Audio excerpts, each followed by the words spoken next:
ক্রসফায়ারের নামে গেল 15 বছর ধরে 6000-এরও বেশি মানুষকে হত্যা করা হয়েছে। এসবের সুষ্ঠু তদন্ত করে বিচারের আওতায় আনার পরামর্শ মানবাধিকার কর্মীদের। বিডিআর হেফাজত এবং বৈষম্য বিরোধী ছাত্র জনতা গণহত্যার কমিশনের দাবি বিশিষ্টজনদের। আর অন্তর্বর্তী সরকারের উপদেষ্টা ডক্টর এম সাখাওয়াত হোসেন জানিয়েছেন, সংস্কারের জন্য গঠিত কমিশনের সুপারিশের পরেই সরকারের রোডম্যাপ। বিস্তারিত জানাচ্ছেন মামুন আব্দুল্লাহ।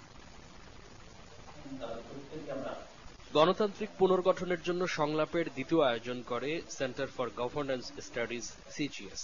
এবারের আয়োজনের বিষয় ছিল মানবাধিকার, যেখানে আলোচনায় উঠে আসে বিগত সরকারের আমলে গুম খুনের নানা রোমহর্ষক বর্ণনা। বক্তারা বলেন, বিভিন্ন সময় নির্যাতনের বিচার না হওয়ার সংস্কৃতি অপরাধ প্রবণতা বাড়িয়েছে।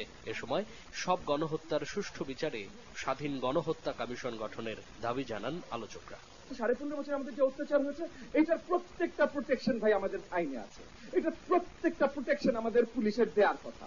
এখন পুলিশ 2009-এর পর ব্যাজে নৌকা লাগিয়ে কি করছে, এইটা তো ভাই আইনের দোষ না, এটা প্রয়োগের দোষ। কিন্তু পিলখানা গণহত্যার পাবলিক কমিশন দরকার, ইমিডিয়েটলি করা দরকার। হেফাজতের গণহত্যা নিয়ে কোন তদন্ত কমিশন হচ্ছে না কেন?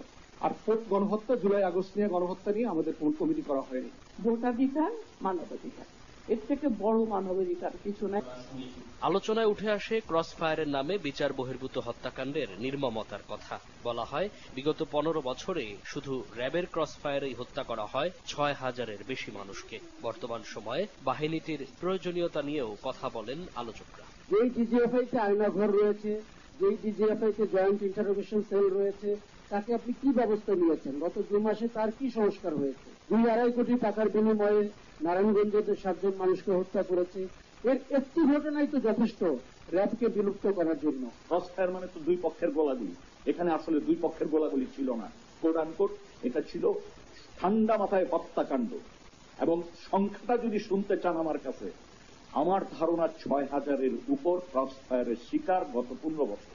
এ সময় অন্তর্বর্তী সরকার পরিচালনার রোডম্যাপ স্পষ্ট করার কথা বলেন বক্তারা। 6 কমিশনের কার্যক্রম জাতির সামনে তুলে ধরারও দাবি জানান তারা।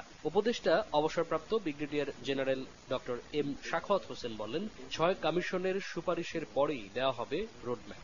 আমরা বারবার বলছি, আপনারা একটা রোডম্যাপ দেন, কি করতে চান আমাদেরকে বলেন, আমাদের সাথে শেয়ার করেন। ডেকেছে আমাদেরকে 6 জনকে দেওয়া হয়েছে যারা সংস্কারটা করবেন, তারা নিজেরাও একটা রোডম্যাপ দেবেন, কি কি করবেন, কবে কবে শেষ হবে, সেটার বেস করে একটা রোডম্যাপ।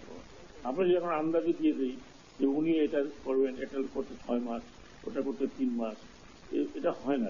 ছাত্র জনতা গণহত্যায় পুলিশের ব্যবহৃত অপরিচিত কিছু অস্ত্র কোথা থেকে এলো, এ নিয়ে তদন্ত করা হবে বলেও জানান উপদেষ্টা। মামুন আব্দুল্লাহ, বাংলা ভিশন, ঢাকা। উপদেষ্টাদের সঙ্গে